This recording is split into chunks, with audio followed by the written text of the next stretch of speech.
going on, guys? My name is Tommy. Welcome back to the channel. It's time for another episode of the Ancestry Anthology.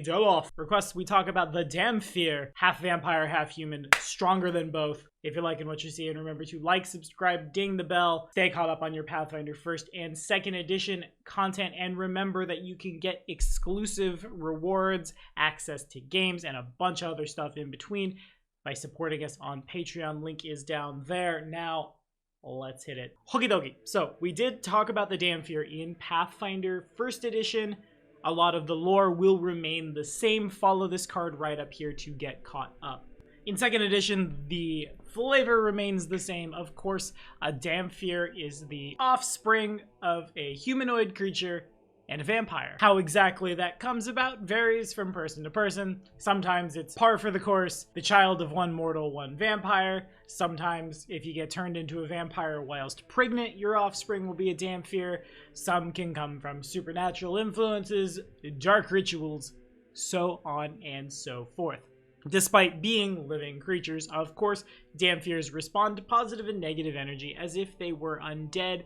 Couple that with the sallow flesh, piercing eyes, unnerving presence, undead physiology, indeed often looking like a member of your non-vampire parent's ancestry with a ghostly pallor, elongated incisors, so on and so forth. You don't often fit in. On the other side of that coin, a Dhampir born to vampire parents often gets just left at the orphanage or worse, because several of these undead creatures lack the desire to raise a mortal child. And yeah, diving right in on this one, the Dhampir is a versatile heritage. To play a Dhampir, what you do is you pick your ancestry, gain your hit point, size, speed, ability boosts, and flaws, languages, traits, and other abilities from that ancestry.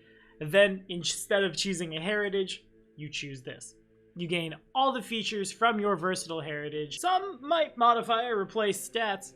And of course, since a versatile heritage is a heritage, you can have only one, and you can't have any other heritage in addition to the versatile heritage. And when selecting Ancestry Feeds, you of course can choose from your ancestry or your versatile heritage. Choosing the Dhampir gives you the Dhampir trait as well as negative healing, which means you're harmed by positive damage and healed by negative effects as if you were undead. You also gain low light vision, or if you had low light vision from your ancestry, you get dark vision. For our Ancestry Feeds, at first level, Eyes of Night grants us dark vision, so necessary for a human Dhampir, but not an elf Dhampir if you wanted dark vision. Fangs gives you a Fangs unarmed attack that deals 1d6 piercing damage in the brawling group with the grapple and unarmed traits. Vampire lore gets you trained in religion and society, or some extra stuff if roll up got you these already, as well as vampire lore.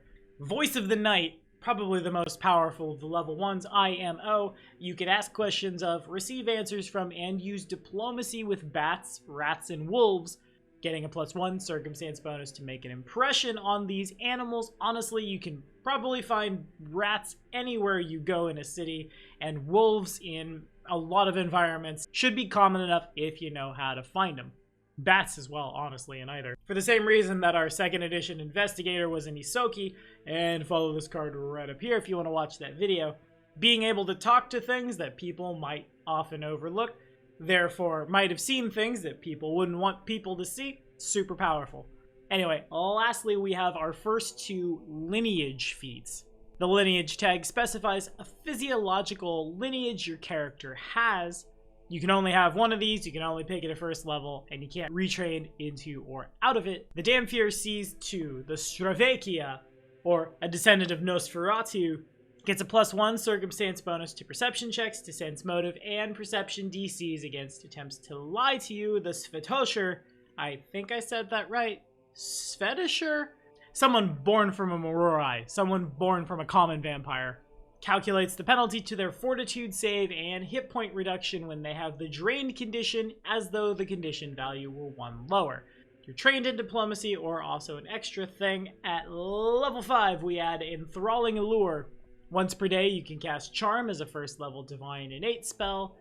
Necromantic Physiology gets you a +2 circumstance bonus to saves against disease. And Undead Slayer says that against undead creatures, you gain a circumstance bonus to damage with weapons and unarmed attacks equal to the number of weapon damage dice for the strike. This increases to double if your target has the vampire trait.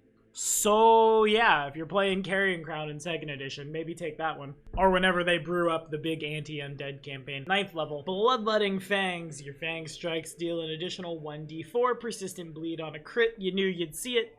And Night Magic lets you cast Animal Form, Wolf only, using the stats for a Canine, and Obscuring Mist as 2nd level Divine Innate spells, each once a day. At 13th level, Form of the Bat, once per hour for 1 action, lets you Pest Form into a harmless bat as a 4th level spell. And at 17th, Symphony of Blood lets you cast Vampiric Exsanguination as a 7th level Divine Innate spell, once per day. Okay, so, looking at these now, I see a lot of potential.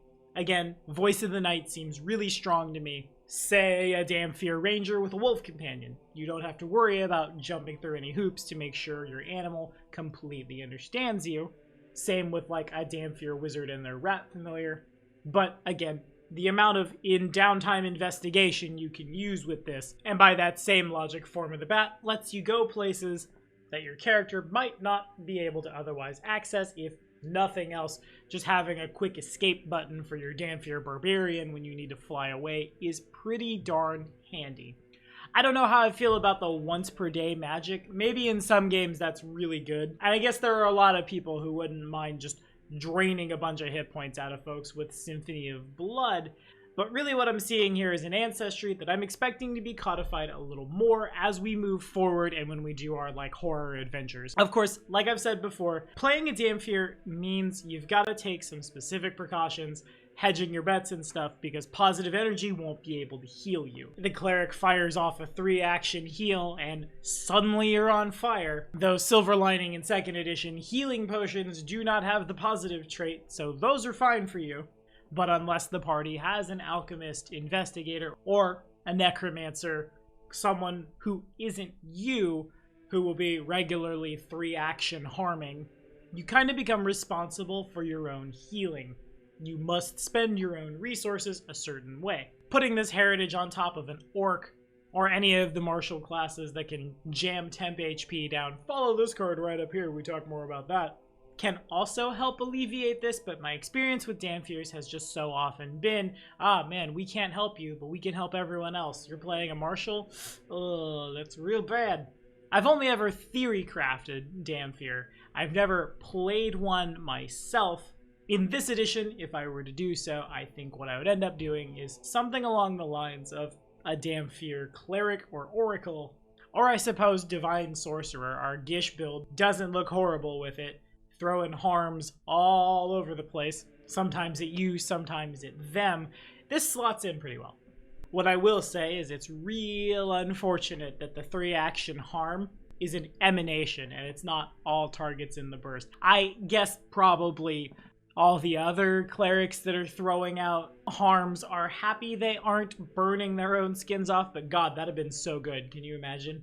In any case, what do y'all think? Are we rolling up Dhampirs? Have we played them in this edition? How we liking these uncommon heritages? Let me know down in the comments. And as always, thank y'all so much for watching. Next week, we do another one of the versatile heritages, probably the one I was the most excited for out of all of them. Next week, it's the Changeling. I'll see you then.